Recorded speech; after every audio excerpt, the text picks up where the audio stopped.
度係咩地方啊？點解你會喺度獻花嘅？呢度係烏蛟騰抗日英烈紀念碑。紀念碑呢個係紀念啲咩㗎？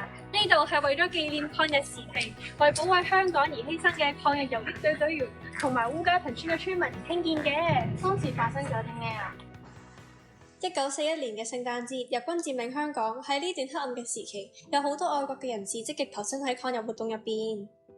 當時烏蛟騰村有多達90%嘅村民加入咗抗日群眾組織，亦都有39位嘅年輕村民直接投身游擊隊工作，因此呢度就成為咗日軍嘅重點掃蕩地區。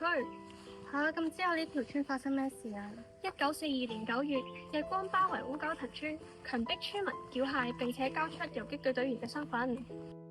當時烏蛟騰村嘅村長同村民寧願死都唔肯交出游擊隊隊員嘅身份。快啲講，啲游擊隊匿埋咗喺邊度？你小心啦，我哋唔會講㗎。結果佢哋被日軍用水刑、火燒等殘酷嘅手段折磨致死。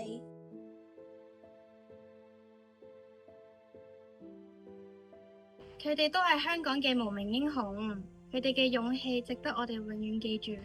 係啊，同埋佢哋英勇嘅事蹟都提醒我哋和平係嚟之不易嘅。